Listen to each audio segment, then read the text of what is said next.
বাংলা ভাষা ও সাহিত্যের ক্লাসে সকল শিক্ষার্থীকে স্বাগত জানাই। আজ আমরা একাদশ শ্রেণীর সাহিত্য চর্চা গ্রন্থের অন্তর্গত একটি গল্প তেলেনাপোতা আবিষ্কার, এই গল্পটির প্রথম ক্লাসটি দেখে নেব। গল্পটিকে আমরা 3টে ক্লাসে সম্পন্ন করব। আজ প্রথম ক্লাস। তবে এই প্রথম ক্লাসে গল্পের বিষয়বস্তুতে যাবার পূর্বে আমরা গল্পকার প্রেমেন্দ্র মিত্র সম্পর্কে কিছু কথা জেনে নেব। কারণ গল্পকারের রচনার বৈশিষ্ট্য না জানলে আমাদের কখনোই গল্পের বিষয়বস্তুকে আত্মস্থ করা সম্ভব হবে না। তাই প্রথম পর্যায়ে আমরা গল্পকার সম্পর্কে কিছু কথা জেনে নিই। গল্পকার প্রেমেন্দ্র মিত্র। তবে বাংলা সাহিত্যে তিনি গল্পকার হিসেবে আবির্ভূত হয়েছিলেন তা কিন্তু নয়। বাংলা সাহিত্যে তার আবির্ভাব আমরা দেখেছিলাম একজন কবি হিসেবে। তারপর তিনি কথা সাহিত্য রচনার দিকে নজর দেন এবং কথা সাহিত্য রচনার সঙ্গে সঙ্গেই আমরা লক্ষ্য করি বাংলা সাহিত্যে তার এক বিস্তৃত প্রাঙ্গণ তৈরি হয়ে যায়। আমরা তার সাহিত্যের মধ্যে বারে বারে শহুরে জীবনের থেকে মুক্তির কথা তা দেখেছি। আসলে ভাবাবেগ বর্জিত তার লেখার মধ্যে তীক্ষ্ণ ধার ভাষা ও তির্যক ভঙ্গি তা কিন্তু বারে বারে এসেছে এবং অদ্ভুত সুন্দর বিশ্লেষণী দৃষ্টিভঙ্গি তা কিন্তু তার রচনার মধ্যে আমরা বারে বারে লক্ষ্য করেছি। প্রেমেন্দ্র মিত্রের এই রচনা কৌশলের সঙ্গে এগুলো মনে করতে গেলে বা দেখে নিতে গেলে আমার মাঝে মাঝে কোথায় যেন মানিক বন্দ্যোপাধ্যায়ের রচনা কৌশলের কথা মনে পড়ে যায়। কারণ তার রচনা কৌশলের মধ্যে সেই তীক্ষ্ণধার ভাষা আমরা কিন্তু লক্ষ্য করেছি। গল্পকার প্রেমেন্দ্র মিত্রের রচনার মধ্যেও কিন্তু আমরা সে কথাই লক্ষ্য করি। সামাজিক, রাজনৈতিক, অর্থনৈতিক সচেতনতা তার এই তীক্ষ্ণতার ভাষা ব্যবহারের মধ্য দিয়ে প্রতিফলিত হয়েছে। বেনামি বন্দর, মহানগর, ফেরারি ফৌজ, সম্রাট, নতুন কবিতা, এই সকল সৃষ্টি এক কথায় অনন্য রূপ পেয়েছিল। আজও সমানভাবে পাঠক শ্রেণীর কাছে তা বিশেষ বার্তা বহন করে। তার রচনার মধ্যে আরো একটি বিষয় যেটা আমরা পেয়ে থাকি তা হলো কোমল রোমান্টিকতার সঙ্গে জীবন সংগ্রামে পরাজিত ছিন্ন ভিন্ন মানব জীবনের ব্যর্থতা ও বেদনার অপূর্ব সমন্বয়, যা কিন্তু তেলেনাপোতা আবিষ্কার এই গল্পটির প্রধান উপজীব্য বিষয় হয়ে উঠবে আমরা খুঁজে নেব। সুতরাং এই লাইনটি যথেষ্ট মনোযোগ সহকারে আবার শুনে নাও। আমি আবার বলে দিই যে কোমল রোমান্টিকতার সঙ্গে সঙ্গে জীবন সংগ্রামে পরাজিত ছিন্ন ভিন্ন মানব জীবনের ব্যর্থতা ও বেদনার অপূর্ব সমন্বয়, তা কিন্তু তেলেনাপোতা আবিষ্কার গল্পটির মূল উপজীব্য বিষয়। যদিও তার অসংখ্য অন্যান্য গল্পগুলির মধ্যেও এই প্রাসঙ্গিকতা বারে বারে এসেছে, সুতরাং যথেষ্ট গুরুত্ব বহন করে এই কথা কটি। আজকের পাঠে আমরা যে অংশটুকু দেখে নেব তা হল শনি ও মঙ্গলের মঙ্গলই হবে বোধ হয়, এখান থেকে শুরু করে সোৎসাহে একটি ক্যানিস তারা বাজাচ্ছে, এই অংশটুকু আজকের ক্লাসে আমরা দেখে নেব। তবে আজকের ক্লাসে প্রবেশ করবার পূর্বে তেলেনাপোতা আবিষ্কার এই গল্পটির সম্পর্কে, রীতিকৌশল সম্পর্কে আর কয়েকটি কথা একটু বলে রাখি, যা অত্যন্ত গুরুত্ব বহন করবে তোমাদের কাছে। কারণ গল্পটি তো আর 5টা গল্পের থেকে একটুখানি হলেও পৃথক, তাই এই অংশটি তোমাদের জানার প্রয়োজন আছে। তেলেনাপোতা আবিষ্কার। গল্পকার প্রেমেন্দ্র মিত্র। গল্পকার প্রথমে যখন কবি হিসেবে আবির্ভূত হয়েছিলেন একটি কবিতায় তিনি লিখেছিলেন, কোনোদিন গেছো কি হারিয়ে হাট বাট নগর ছাড়িয়ে অচেনা প্রান্তরে। আসলে কবিতাটি ছিল হারিয়ে। এই হারিয়ে কবিতায় কবি আসলে কি বলতে চাইছেন? নগরের জীবনের ক্লান্ত রূপ, শহুরে জীবনের কৃত্রিমতা যখন আমাদের গ্রাস করে, তখন সেই গ্রাস করা জীবন থেকে মুক্তি লাভের আশায় আমরা যেতে পারি হারিয়ে। কোথায়? অচেনা প্রান্তরে হারিয়ে যেতে পারি। কারণ সেই অচেনা প্রান্তর আমাকে আবার মুক্তির আশা যোগাতে পারে, মুক্তি দিতে পারে। এই হারিয়ে কবিতার একদম অন্তিম দুটো লাইনে ছিল একটি শিমুল আর একটা আকাশ, যেখানে মুখোমুখি চায় পরস্পরে, একদিন যেও না হারিয়ে। অসাধারণ সুন্দরভাবে কবিতাটি শেষ করেছিলেন। একটি গ্রাম্য সভ্যতার প্রান্তরের কথা তিনি তুলে ধরেছেন, যেখানে আমরা দেখতে পাচ্ছি একটি শিমুল গাছ আর আকাশ একে অপরের সঙ্গে মুখোমুখি দাঁড়িয়ে আছে, চেয়ে আছে, কি যেন বলতে চায়। আমরা যদি সেখানে হারিয়ে যেতে পারি, তাহলে অন্তত প্রাণ শক্তি খুঁজে পেতে পারি, হারিয়ে যাওয়া প্রাণ শক্তিকে অন্বেষণ করতে পারি, হারিয়ে যাওয়া প্রাণ শক্তি অন্বেষণের মধ্য দিয়ে আবার নগরের সভ্যতায়, আবার ব্যস্ত জীবনে এসে অন্তত জীবনকে উপলব্ধি করতে পারি। তাই কখনো কখনো এভাবে যদি ছিপ হাতে বেরিয়ে পড়া যায়, ক্ষতি কোথায়? অন্তত তেলে না পোতা আবিষ্কার হতে পারে। গল্পটা তেলে না পোতা আবিষ্কার হলেও এখানে কিন্তু আবিষ্কারের তেমন কোনো গন্ধ নেই, আছে তাকে খুঁজে নেওয়ার গল্প। খুঁজে নেওয়ার আবিষ্কার এক বিষয় নয়, কিন্তু আবিষ্কার কেন বললেন? গল্প বিশ্লেষণের স্বার্থে পরবর্তী সময়ে আমি নিশ্চয়ই বলবো। এবার চলে আসি গল্পের মূল বিষয়বস্তুর যে রকম, যে ভিন্নতা আর সকল গল্পের থেকে, সেই সম্পর্কে কয়েকটি কথায়। আমরা সাধারণভাবে যে গল্পগুলো পড়েছি আজ অবধি, সেখানে কিন্তু উত্তম পুরুষ, প্রথম পুরুষের ব্যবহার ব্যক্ত হয়েছে, মধ্যম পুরুষের ব্যবহার। কিন্তু আমি, আমরা, তুমি, তোমরা, সে, তাহারা, এই সকল পুরুষের ব্যবহারে একটি গল্প অপূর্ব রূপ লাভ করে ঠিকই, কিন্তু আমরা এই গল্পটির মধ্যে, তেলেনাপোতা আবিষ্কার গল্পের মধ্যে, শুধুমাত্র মধ্যম পুরুষের ব্যবহার অসাধারণ সুন্দর ভঙ্গিমায় দেখতে পাই। বাংলা সাহিত্যে যত সাহিত্যিক গণ আছেন, সকল সাহিত্যিক গণের কথা মনে রেখেও বলছি, এই গুণ কিন্তু আমরা তাদের মধ্যে দেখতে পাইনি যে গুণ আমরা প্রেমেন্দ্র মিত্রের এই গল্পের মধ্যে দেখতে পাই। মধ্যম পুরুষের ব্যবহার, তুমি, তোমরা, এই কথাগুলির মধ্য দিয়ে। অর্থাৎ গল্পকার যে গিয়েছিলেন, তাহলে তা বলতে গিয়ে তিনি আমি শব্দের ব্যবহার করতে পারতেন, কিন্তু না বলে তিনি বললেন যে যদি তোমরা যাও তাহলে তোমরা সেখানে গিয়ে এই দেখতে পাবে, তোমরা সেখানে পৌঁছে এটা করবে। এইভাবে একটা সুন্দর বাতাবরণ সৃষ্টি করবার চেষ্টা করেছেন, যা গল্পের আবেদনকে অসাধারণ রূপ প্রদান করেছে।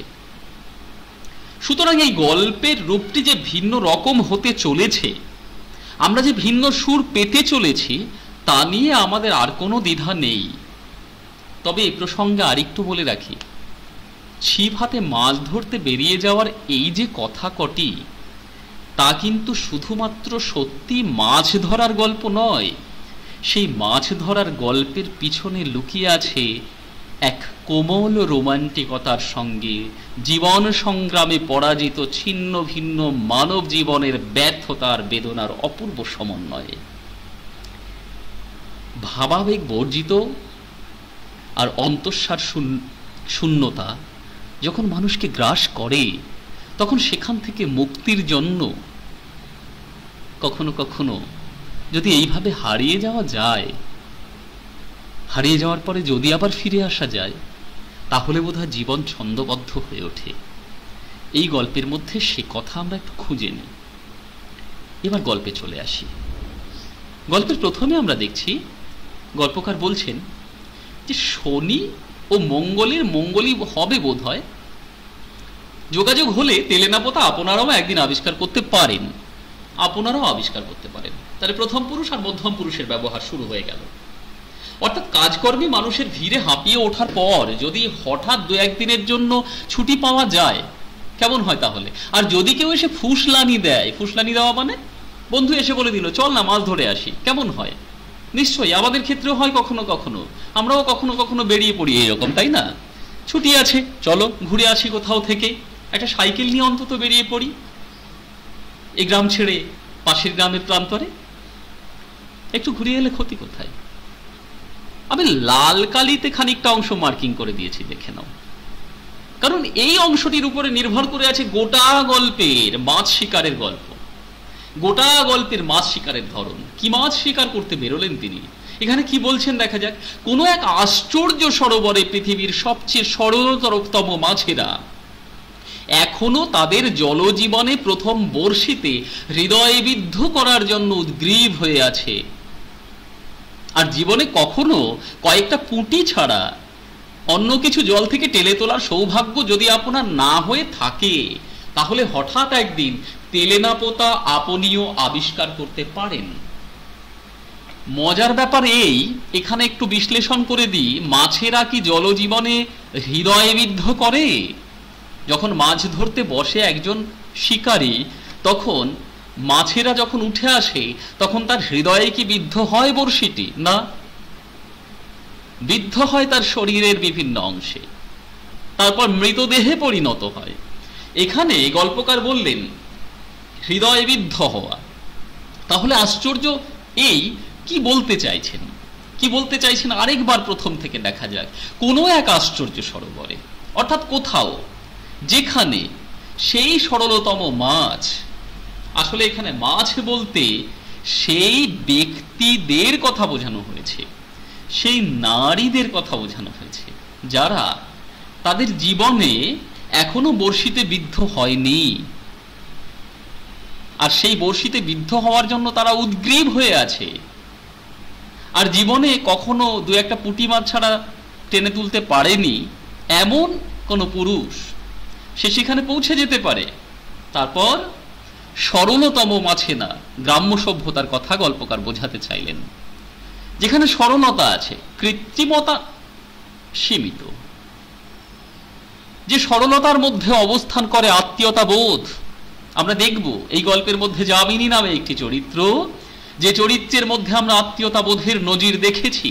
গল্পকার সেই সরলতম মাছের কথা বলছেন, যার সঙ্গে আগে পরিচয় হয়নি।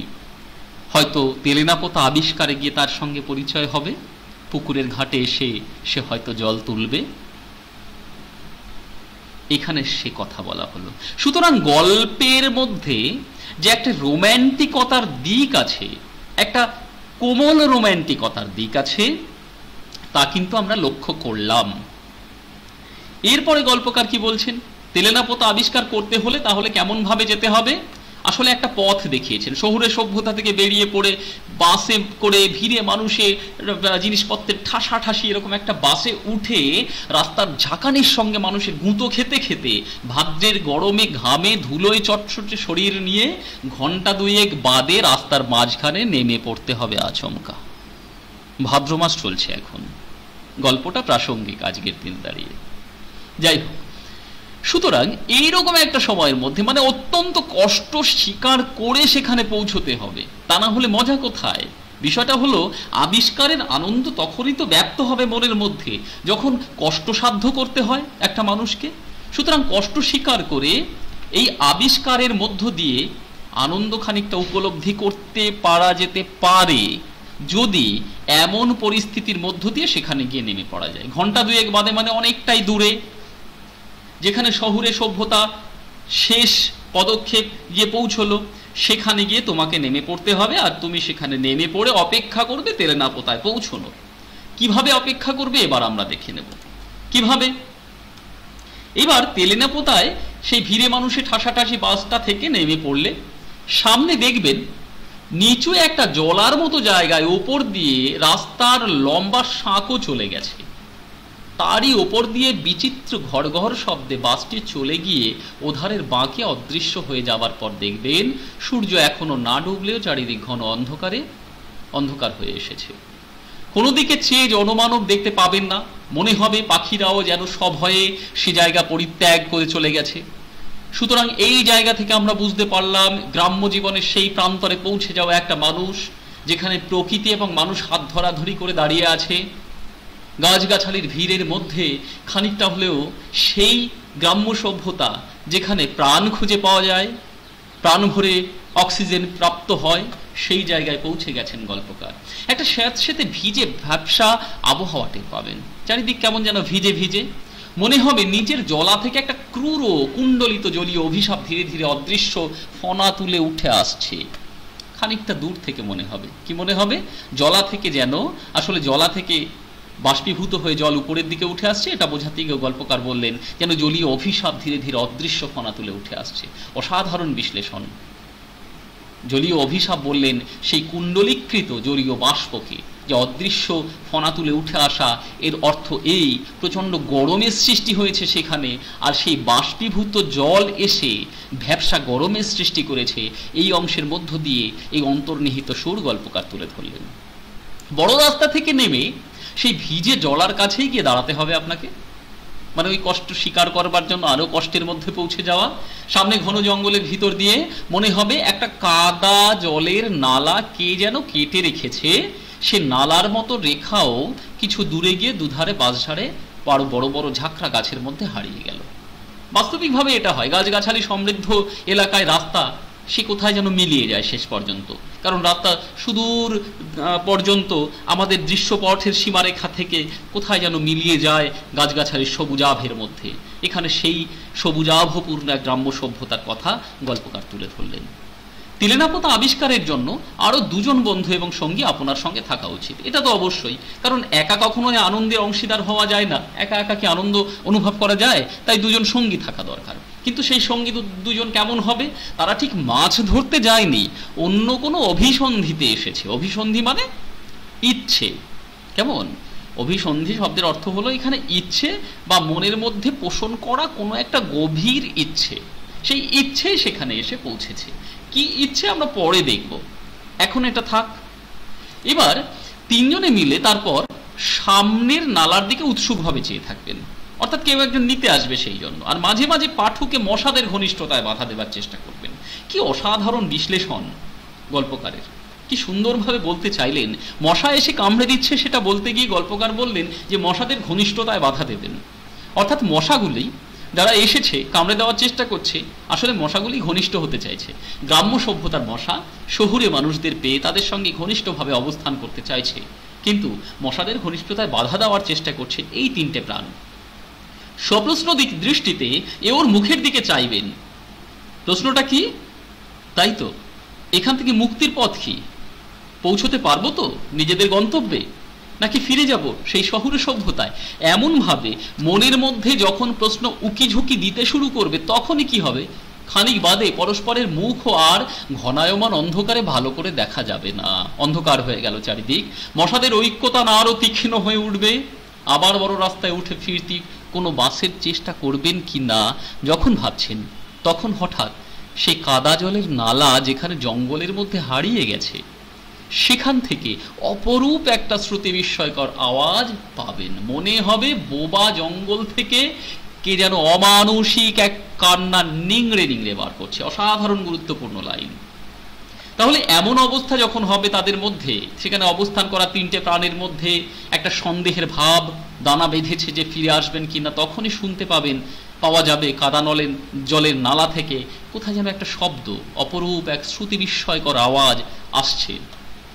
গরুর গাড়ির ক্যাঁচকোচ দূর থেকে আসছে, কিন্তু সেই আওয়াজ জঙ্গলের গাছপালার সঙ্গে মিশে গিয়ে এক অদ্ভুত আওয়াজ সৃষ্টি করেছে। মনে হবে বোবা জঙ্গল থেকে কে যেন অমানুষিক এক কান্না নিংড়ে নিংড়ে বার করছে। কি মনে হবে? বোবা জঙ্গল থেকে। জঙ্গল তো কথা বলতে পারে না, কিন্তু কথা বলতে না পারলেও তার মনের মধ্যে ভাব তা প্রকাশ করবার চেষ্টা করে। তাই সে যেন কেমন ভাবে নিজের কথা বলতে চাইছে, এক অমানুষিক কান্না। অর্থাৎ যে মানুষ দুঃখপূর্ণ হয়ে তার মনের দুঃখের কথা জানায়, কিন্তু এখানে সে অমানুষিকভাবে নিজের দুঃখের কথা চারিদিককে প্রকাশ করবার চেষ্টা করলেন। তখন কি হবে? সেই শব্দে আপনারা প্রতীক্ষা চঞ্চল হয়ে উঠবেন। প্রতীক্ষাও আপনাদের ব্যর্থ হবে না। কিছুক্ষণ পরে দেখা যাবে দূরে অন্ধকার থেকে ক্ষীণ আলো দুলতে দুলতে আসছে একটি গরুর গাড়ি, জঙ্গলের ভিতর দিয়ে নালা দিয়ে ধীর মন্থর দোদুল্যমান গতিতে বেরিয়ে আসবে। গরুর গাড়ি যেমন ভাবে বেরিয়ে আসে, চলতে থাকে, সেইভাবে বেরিয়ে আসবে বাইরে। যেমন গাড়িটি তেমনি গরুগুলো। খুব একটা বড় নয় গাড়িটি, গরুগুলোও ছোট ছোট। গল্পকারের সেটা দেখে মনে হয়েছে হয়তো গরুর গাড়ির এই সংক্ষিপ্ত সংস্করণটি বেরিয়ে এসেছে কোনো পাতালের বামনের দেশ থেকে, অর্থাৎ গরুগুলিও ছোট, গাড়িটিও ছোট। এমন সময় বৃথা বাক্য ব্যয় না করে, অকারণে কথা না বলে তখন কি করবেন সবাই? তিনজনে মিলে, তিনজনেই কোনো রকম ভাবে সেই ছোট্ট গাড়িটির মধ্যে যত কম জায়গায় নিজেদের সংস্থাপিত করা যায়, যত কম জায়গায় নিজেরা গুছিয়ে জিনিসপত্র নিয়ে বসে পড়া যায়, সেইভাবে বসে পড়ার চেষ্টা করতে হবে। তিনটে মাথা নিয়ে স্বল্পতম স্থানে সর্বাধিক বস্তু কিভাবে সংস্থাপিত করা যায় সে সমস্যার সমাধান করবার চেষ্টা করবে তখন এই তিনটে প্রাণ। কারণ পৌঁছতে হবে তো তেলেনাপোতায়, সুতরাং উদ্দেশ্য থেকে বিচ্যুত হলে তো চলবে না। এমন সময় কি হবে? যখন এইভাবে সংস্থাপিত হলো, সবাই এগিয়ে চলতে চেষ্টা করলো, গরুর গাড়িটি যেমনভাবে এসেছিল সেইভাবেই নালায় চলতে শুরু করবে। বিস্মিত হয়ে তখন দেখা যাবে ঘন অন্ধকারে অরণ্য যেন সংকীর্ণ একটু সুরঙ্গের মতন পথ করে দিয়েছে। প্রতি মুহূর্তে মনে হবে কালো অন্ধকারের দেয়াল বুঝে অভেদ্য, যেন তাকে ভেদ করা যায় না, এতটাই অন্ধকার। আর শহুরে সভ্যতা থেকে যাওয়া তিনটে প্রাণ, সুতরাং অন্ধকার আরো মনে হবে যেন ঘনায়মান হয়ে রয়েছে। তবু গরুর গাড়িটি অবিচলিতভাবে ধীর মন্থর গতিতে এগিয়ে যাবে, পায়ে পায়ে পথ যেন ছড়িয়ে ছড়িয়ে। খুব সুন্দর কথা। অর্থাৎ বিস্তীর্ণ প্রান্তর চারিদিকে ছড়িয়ে আছে, সেই বিস্তীর্ণ জঙ্গলের পথ, সেই পথ ধরে এগিয়ে চলা, পথ যেন আর শেষ হয় না। এমন অবস্থা যখন, তখন হাত পা মাথার যথোচিত সংস্থান বিপর্যস্ত হওয়ার সম্ভাবনায় বেশ একটু অস্বস্তি বোধ করবেন। মানে কোথায় হাত রাখবো, কোথায় পা রাখবো, ছোট জায়গা তো, ঠোকাঠুকি হচ্ছে। বন্ধুদের সঙ্গে ক্ষণে ক্ষণে অনিচ্ছাকৃত সংঘর্ষ বাঁধবে, তারপর ধীরে ধীরে বুঝতে পারবেন চারিধারের গাঢ় অন্ধকারে চেতনার শেষ অন্তরীপটিও নিমজ্জিত হয়ে গেছে। সাধারণ সুন্দর লাইন একটি। বন্ধুদের সঙ্গে ক্ষণে ক্ষণে অনিচ্ছাকৃত একটা সংঘর্ষ সৃষ্টি হবে, ঠোকাঠুকি হচ্ছে, হাত সরাতে গিয়ে আরেকজনের হাতের সঙ্গে ধাক্কা লেগে গেল। এমন অবস্থায় আস্তে আস্তে আস্তে আস্তে তারপর কখন যেন সেই অন্ধকার রাজত্বে ঘুমিয়ে পড়তে হবে গরুর গাড়ির মধ্যে। সেটা বোঝাতে গিয়ে গল্পকার বললেন ধীরে ধীরে আস্তে আস্তে বুঝতে পারবেন চারিদিকে চারিধারের গাঢ় অন্ধকারে চেতনার শেষ অন্তরীপটি, অর্থাৎ চেতনা থেকে একটা মানুষ অবচেতনে চলে গেল, অর্থাৎ ঘুমিয়ে পড়ল, নিমজ্জিত হয়ে গেছে, ঘুমিয়ে পড়েছে, সে অন্ধকারের সঙ্গে মিলিয়ে ফেলেছে নিজেকে। মনে হবে পৃথিবীর দূরে কোথায় এসে ফেলে, পরিচিত পৃথিবীকে দূরে কোথায় ফেলে এসেছেন। তখন কি মনে হবে? তখন মনে হবে পরিচিত পৃথিবীকে অনেক দূরে ফেলে এসেছি। অনুভূতিহীন কুয়াশাময় এক জগৎ শুধু আপনার চারিদিকে, সময় যেখানে স্তব্ধ স্রোতহীন। তখন মনে হবে এই গ্রাম্য সভ্যতায় সময় যেন থমকে দাঁড়িয়েছে, সভ্যতা এগিয়ে আর চলছে না, সমস্ত কুয়াশাময় হয়ে গেছে এখানে। গ্রাম্য সভ্যতা এসে সেই অগ্রগতিহীনতা তখন খানিকটা হলেও মনের মধ্যে উঁকি দেবে। আমি প্রথমে বলেছিলাম গল্পকারের গল্পের মধ্যে সমাজনীতি, সংস্কৃতি, রাজনীতি, অর্থনীতি সমস্ত কিছুই অদ্ভুত সুন্দর বিশ্লেষণের ভঙ্গিমায় প্রকাশ পেয়েছে। আমরা এই গল্পের মধ্যেও সেই অর্থনীতি, গ্রাম্য জীবনের অর্থনীতির প্রগতিহীনতার সন্ধান পাব। এখানে কিন্তু তা একটু কোথায় যেন উল্লেখ করে দিলেন গল্পকার, যে সমস্ত কুয়াশাময় এক জগৎ আপনার চারিদিকে, অর্থাৎ এখানে সমাজ স্তব্ধ স্রোতহীন হয়েছে, সভ্যতা এগিয়ে চলছে না। সভ্যতা যেন ওই পিচ ঢালাই রাস্তার পাশেই থমকে দাঁড়িয়েছে, উল্টো দিকে বাঁশবন, সেখান থেকে সভ্যতাহীনতা, স্রোতহীনতা, স্তব্ধতা দানা বেঁধে আছে। গল্পকার এখানে তাই বলতে চাইলেন। সমাজ স্তব্ধ, সুতরাং এই আচ্ছন্নতা কতক্ষণ ধরে যে থাকবে বুঝতে পারবেন না। হঠাৎ এক সময় উৎকট এক বাদ্য ঝনঝনায় জেগে উঠে দেখবেন, ঘুমিয়েছিল, জেগে উঠবেন, পরে দেখা যাবে, শোনা যাবে ছইয়ের ভিতর দিয়ে আকাশের তারা দেখা যাচ্ছে, এবং গরুর গাড়ির গাড়োয়ান থেকে থেকে সোৎসাহে একটা ক্যানেস্তারা বাজাচ্ছে। গরুর গাড়ির চালককে বলা হয় গাড়োয়ান, তিনি কি করছেন? একটা ক্যানেস্তারা ফাটা টিন। আসলে এই ক্যানেস্তারা বাজানো হয় বন্য জীবজন্তুকে দূরে সরিয়ে রাখার জন্য। গরুর গাড়ির গাড়োয়ান কিন্তু সেই ক্যানিস্তারা বাজাতে শুরু করলো। আমরা মোটামুটি আজকের ক্লাসে এইটুকুই বিশ্লেষণ করলাম।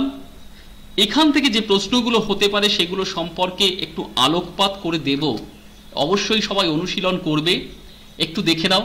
তেলে না পোতা আপনিও আবিষ্কার করতে পারেন। এই আবিষ্কারের পথ বা সময় কি বলে গল্পকারের মনে হয়েছে 5 নম্বরের রেসপেক্টে অবশ্যই এটা লিখতে পারবে। আবিষ্কারের পথ, কোথায় যাব, সেখানে গিয়ে কি করব এবং সময়, কোন সময়ে যাওয়াটা বাঞ্ছনীয়, এই অংশটা লিখবে। অর্থাৎ গল্পের প্রথম পর্যায়ে শনি ও মঙ্গলই হবে বোধহয়, এখান থেকে শুরু করে উত্তরটি কিন্তু সংযুক্ত করবার চেষ্টা করবে। কেমন?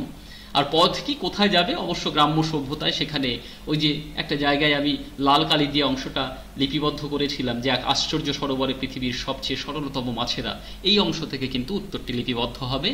নাম্বার 2+3 এই প্যাটার্নে হবে। সুতরাং এইভাবে লেখার চেষ্টা করো। দ্বিতীয় প্রশ্ন, জলা থেকে এক ক্রূর ও কুণ্ডলিত জলীয় অভিশাপ ধীরে ধীরে অদৃশ্য ফনা তুলে আসছে। অংশটির তাৎপর্য লেখো। অত্যন্ত গুরুত্বপূর্ণ, একটু বুঝিয়ে দেওয়ার চেষ্টা করো। আর যেমনভাবে বলেছি শুনে নেবে বারবার, তাহলে নিশ্চয়ই পারবে। তবু আরেকবার এই জায়গাটায় বলে দিই। আসলে ভাদ্র মাস, অত্যন্ত গরম, চারিদিক জলীয় বাষ্প দ্বারা ঘেরা। আর সেই জলীয় বাষ্প মানুষের অস্বস্তির সূচকটাকে আরো বাড়িয়ে দিয়েছে। এমন পরিস্থিতিতে 3 জন জলার ধারে দাঁড়িয়ে আছে, আর সেই জলা থেকে ক্রূরকুণ্ডলিত জলীয় বাষ্প উপরের দিকে উঠে আসছে, যেটা দেখে গল্পকারের মনে হয়েছে তা যেন ফনার ন্যায়, তা যেন দংশন করবার উদ্দেশ্যে উঠে আসছে। সুতরাং এই তাৎপর্যটি লেখার চেষ্টা করো। এটাও 5 নম্বরের রেসপেক্টে লিখতে পারো। সুতরাং সপ্রসঙ্গ লিখবে, অর্থাৎ প্রসঙ্গ নির্দেশ করে তারপরে এটা লেখার চেষ্টা করো। তৃতীয়, প্রতীক্ষায় চঞ্চল হয়ে উঠবেন। এই প্রতীক্ষার কারণ কি ছিল? এটা 2 নম্বরের রেসপেক্টে লিখবে। কিসের প্রতীক্ষা করছিলেন, কারা করছিলেন, কেমন, এগুলো লিখো এখানে। এটা তো পারবে অবশ্যই। গাড়ির গাড়োয়ান থেকে থেকে সোৎসাহে একটা ক্যানিস্তারা বাজাচ্ছে। এমন আচরণের কারণ কি ছিল? ক্যানিস্তারা বাজাচ্ছেন কেন? আমরা এর পরবর্তী ক্লাসে সেই অংশটা দেখতে পাবো যে তিনি কেন ক্যানিস্তারা বাজাচ্ছিলেন। তবু প্রশ্নটা এখানে দিয়ে রেখেছি, যেহেতু আজকের ক্লাসের মধ্যে এই লাইনটুকু আছে, সেই জন্য প্রশ্নটি দিয়ে রাখলাম। তোমরা প্রশ্নটি লিখে রেখো। এর পরের ক্লাসের অংশটি আলোচনা করলে তারপর তোমরা কিন্তু উত্তরটি লিখতে সমর্থ হবে। আর তারপরে প্রশ্ন, চেতনার শেষ অন্তরীপটি নিমজ্জিত হয়ে গেছে কোন প্রসঙ্গে বক্তার এই উক্তি? খুব সুন্দরভাবে এর বিশ্লেষণ করবার চেষ্টা করবে। চেতনার শেষ অন্তরীপ, অর্থাৎ সুদীর্ঘ সময় ধরে গরুর গাড়ির ছইয়ের মধ্যে, অন্ধকারের মধ্যে সময় যাপন করতে করতে একটা সময় তার মনে হয়েছে, গল্পকার এবং তার সঙ্গীদের মনে হয়েছে একটু বিশ্রামের প্রয়োজন। তাই কখন যেন অন্ধকারের মধ্যে চোখ জুড়িয়ে এসেছে, ঘুমিয়ে পড়েছেন তারা। তা বোঝানোর জন্যই গল্পকার এখানে উল্লেখ করলেন চেতনার শেষ অন্তরীপটি নিমজ্জিত হয়ে গেছে। সপ্রসঙ্গ এটিও লিখো। এটাও 5 নম্বরের রেসপেক্টে হতে পারে। এই প্রশ্নগুলো অবশ্যই অনুশীলন করবে। সকলকে ধন্যবাদ। পরের ক্লাসের জন্য অপেক্ষা করো। আর আরেকটু সংযোগ করব তার সঙ্গে, গল্পটির রীতি কৌশল একটু ভিন্ন, তাই বারে বারে অবশ্যই শোনো। কারণ বারে বারে না শুনলে এই গল্পের যে মর্মার্থ তা কিন্তু উপলব্ধি করা সম্ভবপর হবে না। আর ব্যাখ্যাটি সঠিক পথে করাটাই বাঞ্ছনীয়, এটা মনে রেখো। আর অবশ্যই বন্ধুদের সঙ্গে লাইক শেয়ার করতে ভুলো না, সাবস্ক্রাইব করে নিও। সকলকে ধন্যবাদ। পরের ক্লাসের জন্য অপেক্ষা করো।